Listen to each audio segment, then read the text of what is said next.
Live on YouTube once again. Thank you everybody for joining us. We had over 100 of you like this video before it even began. Scheduled it about an hour or so ago, and so I'm very grateful if you were able to join us live for the unboxing of this, the Nokia Lumia 928. Although, as the subject line suggests, you may also be here for the comparison between the 928, the 925, and the 920. So I'm going to do my best to do all of these things all within the same video live on YouTube. Let me go ahead and make sure comments are coming in. Are we good? I think we are. You never really know with YouTube Live. And now, I don't know if you guys caught this bit of news, but YouTube is now allowing any publisher or producer to stream live on YouTube. So I think you have to have 1,000 subscribers and have your account in good standing. Just another bit of YouTube news coming down the pike on today. A day that's really full of Google announcements, but hey, I'm here with a Windows Phone, specifically through my connections. I was able to get a hold of this to be able to unbox it for you. I'm very grateful I was able to do this. Up until now, I had been using the HTC Windows Phone 8X as my go-to Windows Phone device. It was okay. It was better than anything else I had, but I was never really happy with the 8X, if only because of the polycarbonate shell, combined with the rather awkward placement and not just positioning, but the use of the volume rocker switch and the power button. They were flush, as it seems to be the case with a lot of newer HTC phones. So despite me having this as the go-to Windows phone, I have a feeling that the Nokia Lumia 928 will become quickly my go-to Windows phone experience. The idea of going with Windows Phone over, say, alternative platforms, is that it's not that you're just rooting for an underdog. It's that you really appreciate the way Microsoft is approaching this ecosystem. Although today they got their hand slapped by Google, speaking of YouTube and Google and Microsoft, apparently Microsoft has to take down the YouTube app available on Windows Phone. They got a cease and desist from Google. Isn't that crazy? I was okay. I had no idea. Yes, thank you, Azim Mohammed, telling me to keep the stash. Again, why are the top comments on my videos for the past 2 days anything related to the mustache? So, before I go too much further into the unboxing, let me first talk a bit. Yes, I did not realize I would be color coordinated my shirt with the box. This arrived today. So, there are some differences between the 920 and the 928, and certainly the 925 as well. Probably the most dramatic difference between the 920 and the 928 would be the screen. Instead of Pentile, now you would have an AMOLED screen with the 928 and the 925. The 928 also has 3 high amp mics, which makes the sound a bit more clear, especially in louder environments. That, of course, the difference between a 920 and a 928. It's about an ounce or so lighter than the 920. It has a different, as we get to the unboxing part, the case is different. This is made of aluminum. Depending on where you get your 928 only on Verizon or the 925 on T-Mobile, you could get a different set of colors, black and white versus silver and gray. Other than that, I mean, there are very few differences between the three. They kind of come from the same family. The most dramatic differences between the 928 and the 925, the 925 has 6 lenses as compared to 5 lenses in the 928. That being said, even though you can get photos or shoot photos with a higher ISO with the 925, the 928 has a xenon flash, which is very, very helpful, especially with night scenes. So if you're into night photography, you're going to be happier with the 928 over the 925, one difference. The 925 is lighter than the 928. The 925 comes in 16 gigs or 32 gig flavors versus the 928, which is just 32 gigs, much like the 920. Dual LED flash on the 925 versus what I had just noted before, the xenon flash in the 928. This will be my first xenon flash device, or power device at least, as far as the flash is concerned. So I cannot wait to take some sample images with this, share them on all my social networks, Facebook, Google+, Twitter. You'll know if you're following me on any of those places. Another thing that I definitely wanted to note is the Qi options.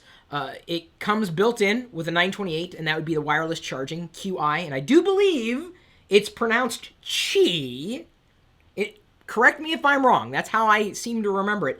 You can get Qi wireless charging with an additional add-on case or cover for the 925. So those are really the biggest differences between the 925, the 928s, and the 920. If you have a 920, is it worth upgrading? I don't know. That's completely up to you. Depends on if you have money to spend. If you're up for renewal, you can get it subsidized, for about 99 bucks, what have you. And I believe there's some rebates even going on with certain carriers as well, so you can save money from there.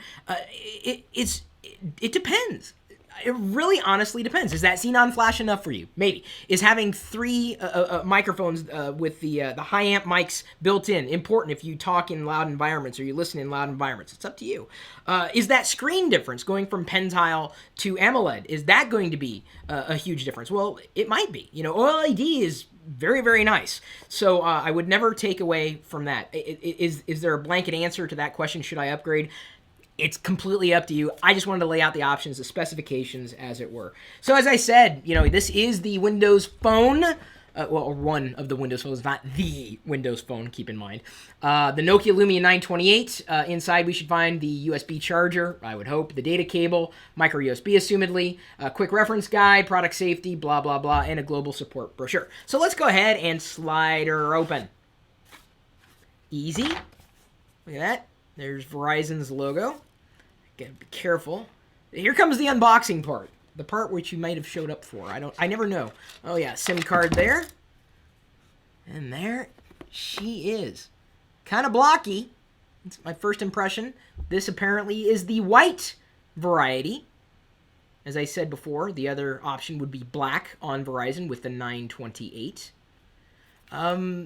Yeah, the edges definitely seem a bit more pronounced. I wouldn't say sharper, not as curved as the 920.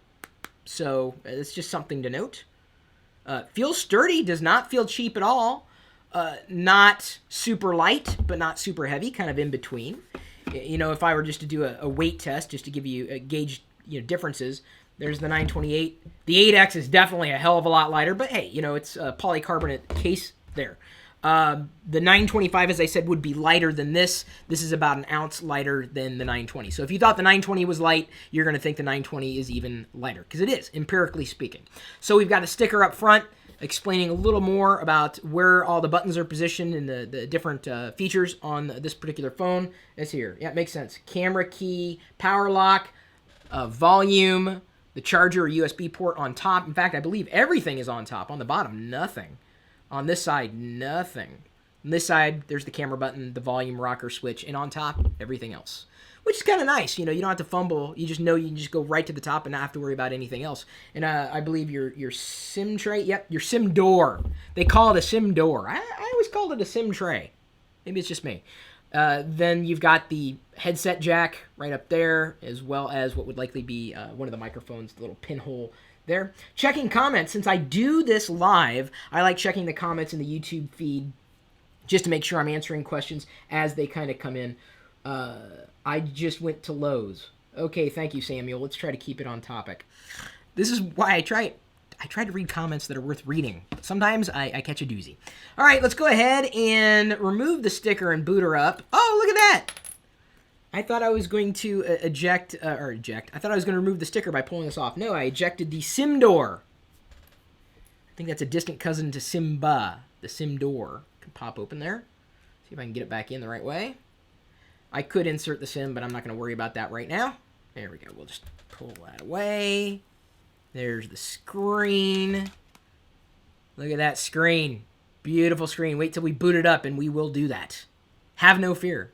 This is a hands-on unboxing, initial impressions, all in one video just for you. And if you like the way I do things, then hopefully you subscribe to this channel.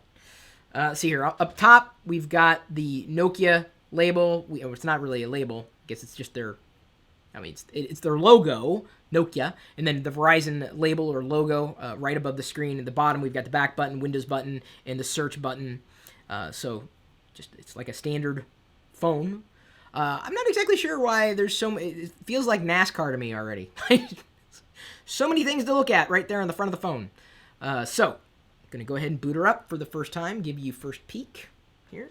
And as I do this, I'm checking. Strength test it, Chris? No. Maybe towards the end of time when I'm no longer using it. Where is the power button? It told me. So it's the power button right underneath the volume rocker switch. Yep. Felt a little vibration there. Oh, look. It's a box on the phone. It is kind of boxy. I mean, the way, looking at it, it looks nice too. I like the way the black and white come together here. I like the black up front and the white on the sides. I think that is a rather elegant design. Of course, there's the back, with the camera. That's really, honestly, Nokia has been known for the cameras. Of course, Carl Zeiss lenses built in from almost the beginning of time. My first camera phone was a Nokia. A long time ago, long before smartphones existed. Sim error, yeah, I'm not going to worry about that. Ooh, nice and responsive. Let's get started. Let's get it started. Okay, that's the only bit of singing I'm going to do for you here. English is already selected. Next. It reminds me of the sim again. Do I want to accept the Windows Phone terms of use? Sure. I'll just use the recommended settings. Send my location to Microsoft when my phone is activated. Yeah, sure, why not? Sign in. It's asking me to sign in right now. So do you guys mind if I take a second? I'm going to try signing in here. Makes it a little more fun, especially when doing initial impressions. I've said it before, and I'll say it again. I really like the Windows Phone 8 experience.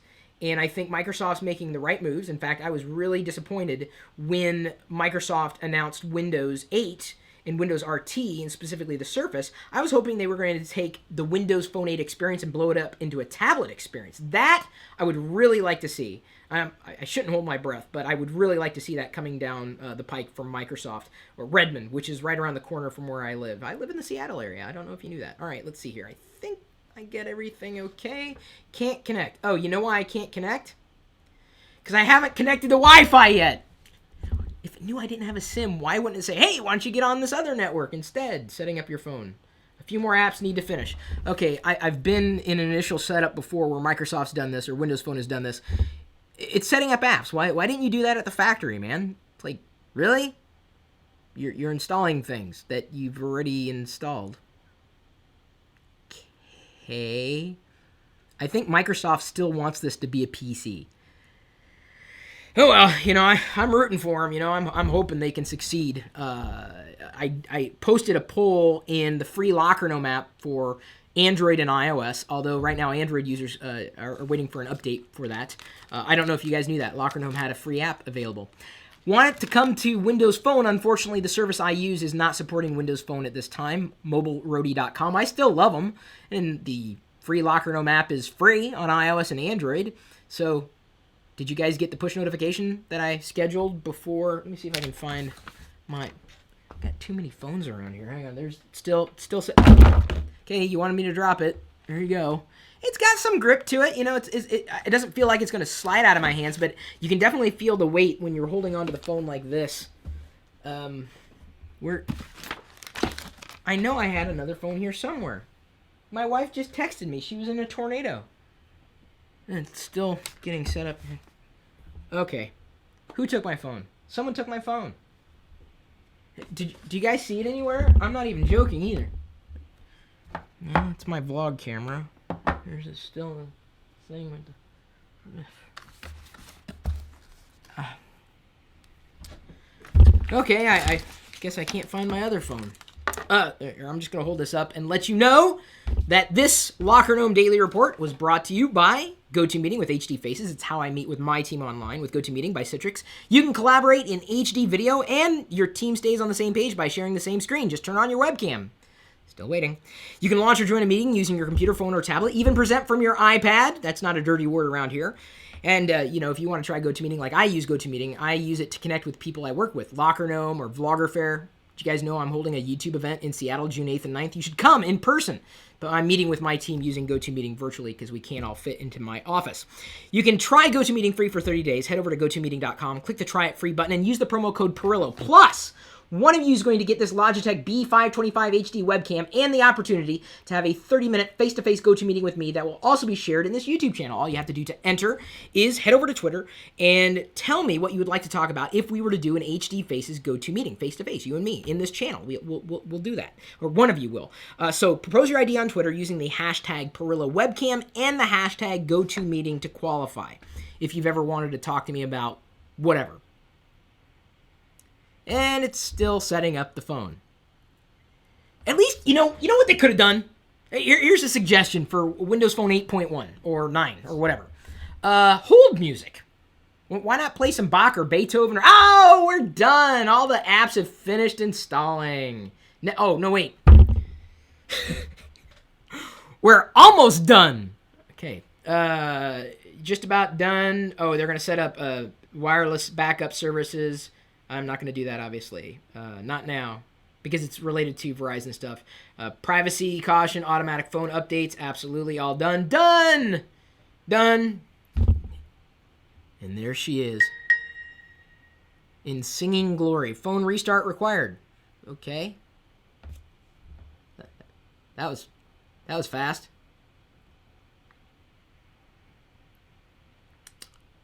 Goodbye. At this point, I have to wonder, does it even want me to do an initial impressions? I mean, other than the hardware, which is fantastic, and the software, which I also love. We will see, though, how the marriage between the hardware and the software does work. I can tell you, just looking at these two devices side by side, you got a 4.3-inch screen on the HTC Windows Phone 8X and a 4.5-inch screen. Same resolution, I do believe. 1280 by 720. Although I think the 8X has a slightly higher PPI, I'd be more inclined to use this device as a media device, like not just consuming, so having it as a larger screen or having a larger screen, but also taking pictures. And I really am very excited to try that Xenon Flash. Sim error, yes, it keeps reminding me. I wish I could like turn that off.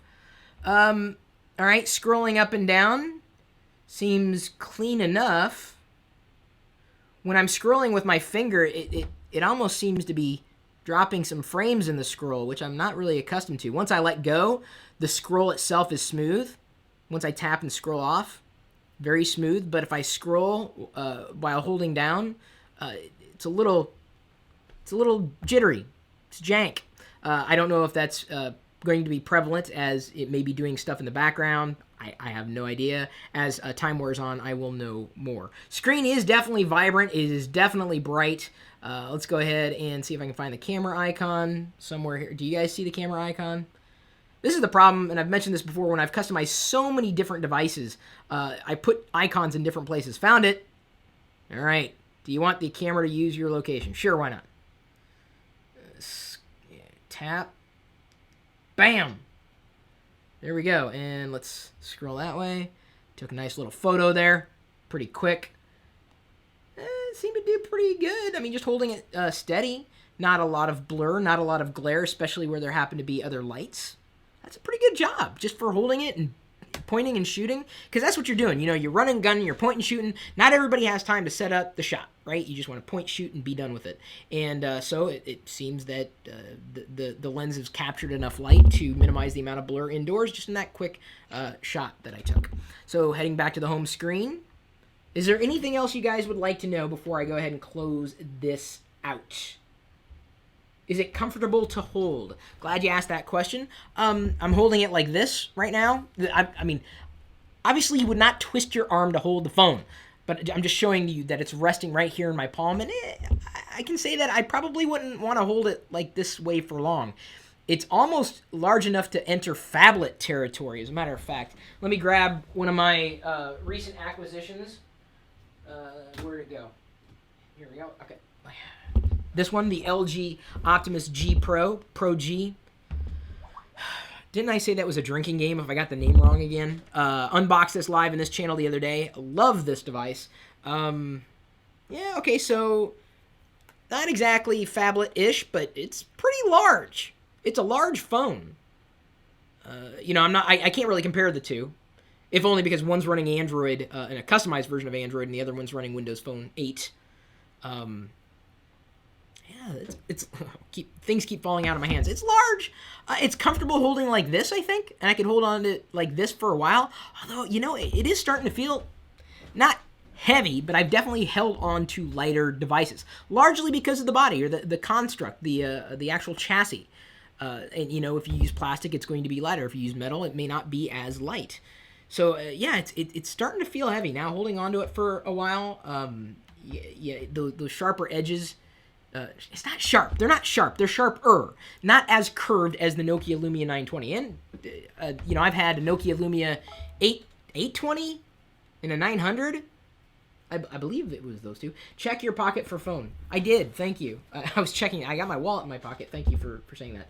Would you recommend a Windows Phone over other smartphones in the market now? We actually did an article about this on lockergnome.com just this week.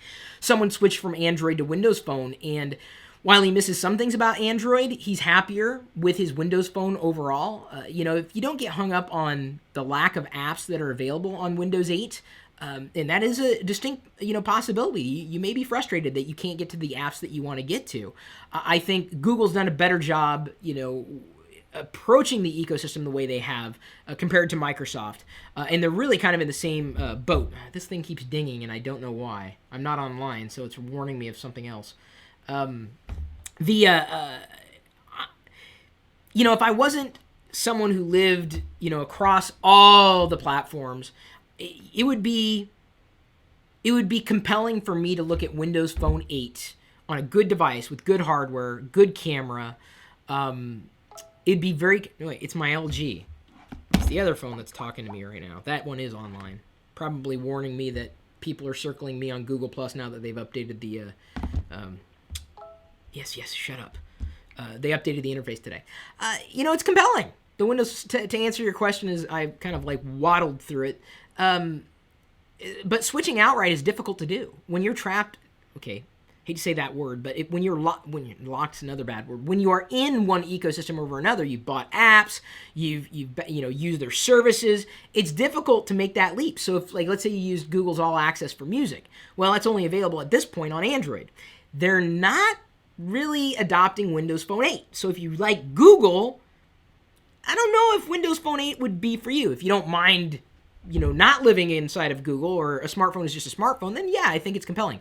But I've spoken to that point as well. It is very difficult to look at a device as a device unto its own. Like, this is not just an island. It is an island in an archipelago of devices. It's how this phone interoperates with other things that I might have. It's not just a phone. It's a part of an ecosystem. And Google gets that. Microsoft definitely gets that. Hello, Xbox 360s. Apple certainly gets that. They're following Apple's lead. Even to a certain degree, Samsung. You know, which, by the way, it was probably more profitable with Android in the last quarter or even the last year than Google was. Samsung's done a lot for Android, so when they move on from using Android on Samsung devices to Tizen, haven't heard it spoken a lot. Tizen and Qi. You read these words on the web and you never actually hear them spoken aloud. Let's go ahead and unlock it. Yeah, it's smooth when I let go, but as I'm scrolling, like, jump. I notice the smallest things. So let me go ahead, and I think I answered as many of questions as I possibly could without belaboring any points. I definitely want to keep this quick and easy and painless, or as painless as possible for anybody who's watching this not so live. Thank you again for following. Thank you for paying attention to the impending media uploads that I'm going to be creating with this particular device. I'm going to take a picture of something, and my reference point's probably going to be an iPhone, because the iPhone camera is stellar. This camera should be equally as stellar, and I will let you guys decide for yourself. I'm not trying to make a political statement. I'm not trying to say there's one clear winner over another. Everybody makes different decisions for themselves. Who am I to say what you should spend your money on? I can only give you my experiences. That's really what I'm here to do. Is it protective when you drop it? Yes, it's protected. Feels protected. It looks protected. I don't really know how to answer the question. I'm not going to throw it up against the wall, unfortunately. All I can get is 144p. This is horrible. Oh, you're talking about the live stream? I'm sorry. If you come back and watch it, hopefully you can watch it in its 720p glory on your own Windows phone, or Android phone, or iOS device. I believe in living cross-platform, because when someone only speaks from one platform all the time, just can't trust them. You got to talk to people. You got to interact with people who've had other experiences. I'm always open to new experiences, and you know, I'm always going to be that way. The day I want to stop learning is really the day I die, and hopefully that's not going to happen anytime soon. So thank you again for subscribing. Thank you for liking. We're up to 200 likes now by the end of this video. Thank you for doing that. Thank you for following on all the networks and just being yourself and appreciating the way that I do things, if you really do appreciate the way that I do things. We'll see you later.